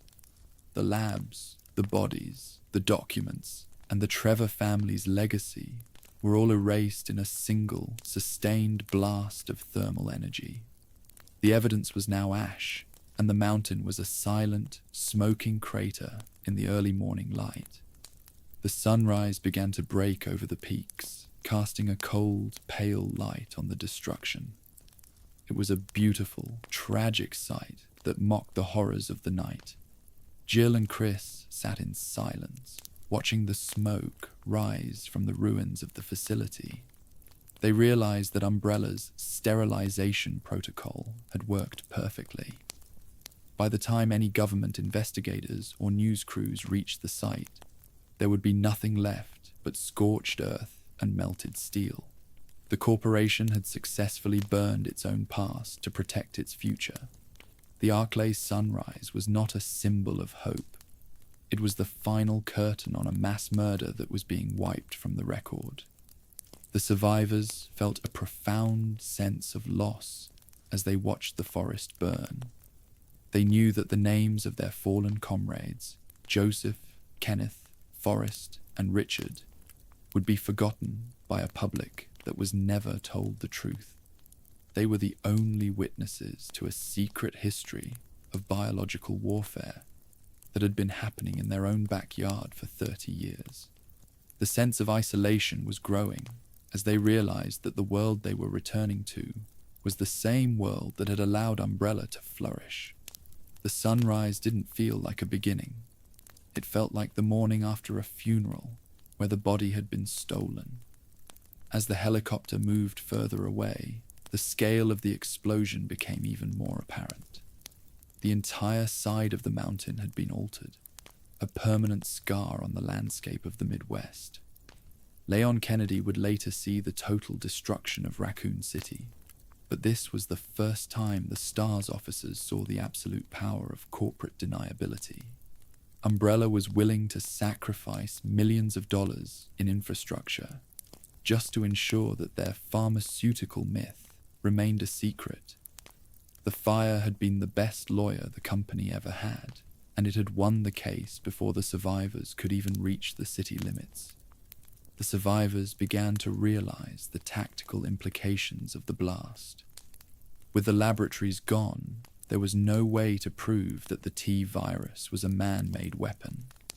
The RPD and the city officials could easily dismiss the incident as a gas leak or a forest fire. The STARS team was now a liability, a group of people who knew too much in a city that was built on corporate silence. The sunrise was illuminating a path back to a home that was no longer safe for them. They were heading toward a Raccoon City that was still asleep and unaware that the nightmare from the mountains was already moving into the streets. By 4:45 a.m., the helicopter was circling the city, preparing to land at the RPD helipad. The survivors looked down at the quiet streets and the sleeping houses, realizing that the people below were living in a fragile bubble that was about to burst. The Arklay sunrise had revealed the truth to the STARS officers, but it had also shown them the depth of the shadow they were fighting. They were the only ones left to hold the line, a handful of survivors in a city that was already being consumed from the inside out. The nightmare didn't end with the fire. It had just changed its shape. Part 23. 5 p.m. The silence of Raccoon City. At 5 a.m., the survivors finally touched down on the roof of the Raccoon Police Department. They expected to be met with emergency teams, federal agents, and an immediate mobilization of the city's defenses. Instead, they found the silence of Raccoon City. The precinct was quiet, the early morning shift was just beginning, and the world was continuing as if the Arklay Mountains hadn't just been leveled by a thermal blast. When they burst into the station to report the massacre, they were met with a wall of institutional resistance. Chief Brian Irons, already on the Umbrella payroll, suppressed their reports immediately, dismissing their accounts of zombies and bioweapons as the ramblings of traumatized officers suffering from combat fatigue. The institutional denial was absolute. The survivors were ordered to stay silent, and their formal statements were altered or buried in the archives of the RPD. The animal attacks narrative was maintained in the local press, ensuring that the tourism and the corporate image of Umbrella remained untarnished. Jill and Chris realized that the corporation's reach was deeper than the Star's reach. The city government, the police leadership, and the local media were all part of a systemic cover-up that turned the mansion incident into a statistical anomaly. The survivors were returning to a home that had become a gilded cage, where the truth was a crime and the monsters were the ones in suits. This silence was the most dangerous part of the disaster. By refusing to acknowledge the biological threat, the city was allowing the T-virus to reach critical mass within the urban population. While the Star's officers were being threatened with suspension and psychiatric evaluation, the water supply was already carrying the pathogen into every neighborhood. The nightmare didn't end in the mountains. It had moved into town, hidden behind the silence of the authorities. The survivors felt like ghosts in their own precinct, watching as their colleagues went about their business, unaware that the city was already a corpse that had not stopped moving yet. The survivors began to realize that they were being monitored. They saw the unmarked cars outside their apartments and felt the eyes of the internal affairs officers on them at all times. Umbrella was not content with just destroying the evidence in the mountains. They were now working to neutralize the witnesses in the city. The Stars team was being systematically dismantled, with members being reassigned or pressured into early retirement. The unit that was designed to protect the city had been turned into a group of pariahs, silenced by the very people they were supposed to report to. This was the true power of the corporate machine, the ability to rewrite reality itself. Despite the pressure, Jill and Chris began to conduct their own secret investigation. They knew that if they didn't act, the city would fall. They started to gather whatever scraps of evidence they had managed to bring back, looking for a way to reach the federal government or the international press. But they were fighting against a multi-billion-dollar empire that owned the very ground they stood on. The silence of Raccoon City was a heavy, suffocating weight that made every attempt at justice feel like a whisper in a storm. They were the only ones who knew that the timer was already ticking on the city's survival. By the end of the hour, the survivors realized that the RPD was no longer a place of safety. It was just another testing floor for Umbrella's influence. They began to plan their own exit from the city, knowing that the only way to fight the corporation was to leave the system entirely. The nightmare was far from over. It was just entering its most lethal phase. The Arklay Mountains were gone, but the shadows were growing longer in Raccoon City, and the silence was about to be broken by a scream that no one would be able to ignore. Part 24. The Perfect Crime. The final verdict on the Spencer Mansion incident is that it was the perfect crime. Umbrella had successfully conducted a live firefield test of their primary biological organic weapons and gathered invaluable combat data from elite human subjects, and then vaporized the entire facility to ensure total deniability. To the rest of the world, nothing happened in the Arklay Mountains. There were no monsters, no secret labs, and no corporate massacres. There were only forest fires and missing hikers, a narrative that was carefully maintained by a multi-billion-dollar pharmaceutical giant and its local political puppets. The Spencer Mansion incident wasn't a tragedy. It was a successful beta test for the future of global warfare. The corporation learned a valuable lesson that night. With enough money and enough fire, they could get away with anything. They saw that the public would believe almost any official story if it was backed by the authorities they trusted. Jan Umbrella learned that they didn't need to hide their experiments if they owned the people who were supposed to investigate them. The survivors of the STARS unit were living proof of this success. They were the only ones who knew the truth, and no one would believe them. This was the birth of the modern Umbrella, a company that operated with total impunity, confident in its ability to erase its tracks. The perfect crime also set the stage for the total destruction of Raccoon City. By silencing the STARS officers and suppressing the truth about the T virus, the corporation and the local government allowed the infection to spread through the urban population until it was too late to contain. The mansion was the prototype, and the city would be the masterpiece. The biological flashpoint that occurred in late September 1998 was the direct result of the success of the Arklay cleanup. Umbrella had mastered the art of the cover-up, and Raccoon City was about to pay the ultimate price for that mastery. Leon Kennedy would later arrive in a city that was already dead, unaware that the warnings had been given months prior by the survivors of the mansion. The tragedy of Raccoon City was not that it couldn't be saved, but that it wasn't allowed to be saved. The institutional denial that started in the Arklay Mountains was a death sentence for 100,000 people. The Spencer Mansion was the first chapter in a story of corporate greed and biological disaster that would eventually consume the entire world. The perfect crime was the foundation of everything that followed in the Resident Evil universe. The survivors, Jill and Chris, would eventually leave the city, transformed by the night into the world's most effective anti-bioterrorism operatives. They had seen the worst that humanity and science had to offer, and they dedicated their lives to ensuring it never happened again.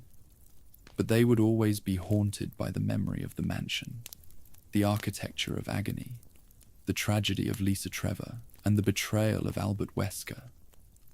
They were the ones who had looked into the heart of the corporate machine and survived. But they were also the ones who knew that the machine was still running, hidden behind the silence of 1,000 cities. The final hour of the mansion incident marks the end of an era of innocence for the characters and the city. The Victorian wallpaper had been burned away, leaving only the cold reality of biological warfare. The Spencer Mansion was gone, but its legacy was just beginning to take root in the soil of Raccoon City. The perfect crime had been committed, and the world was about to see the consequences of that success.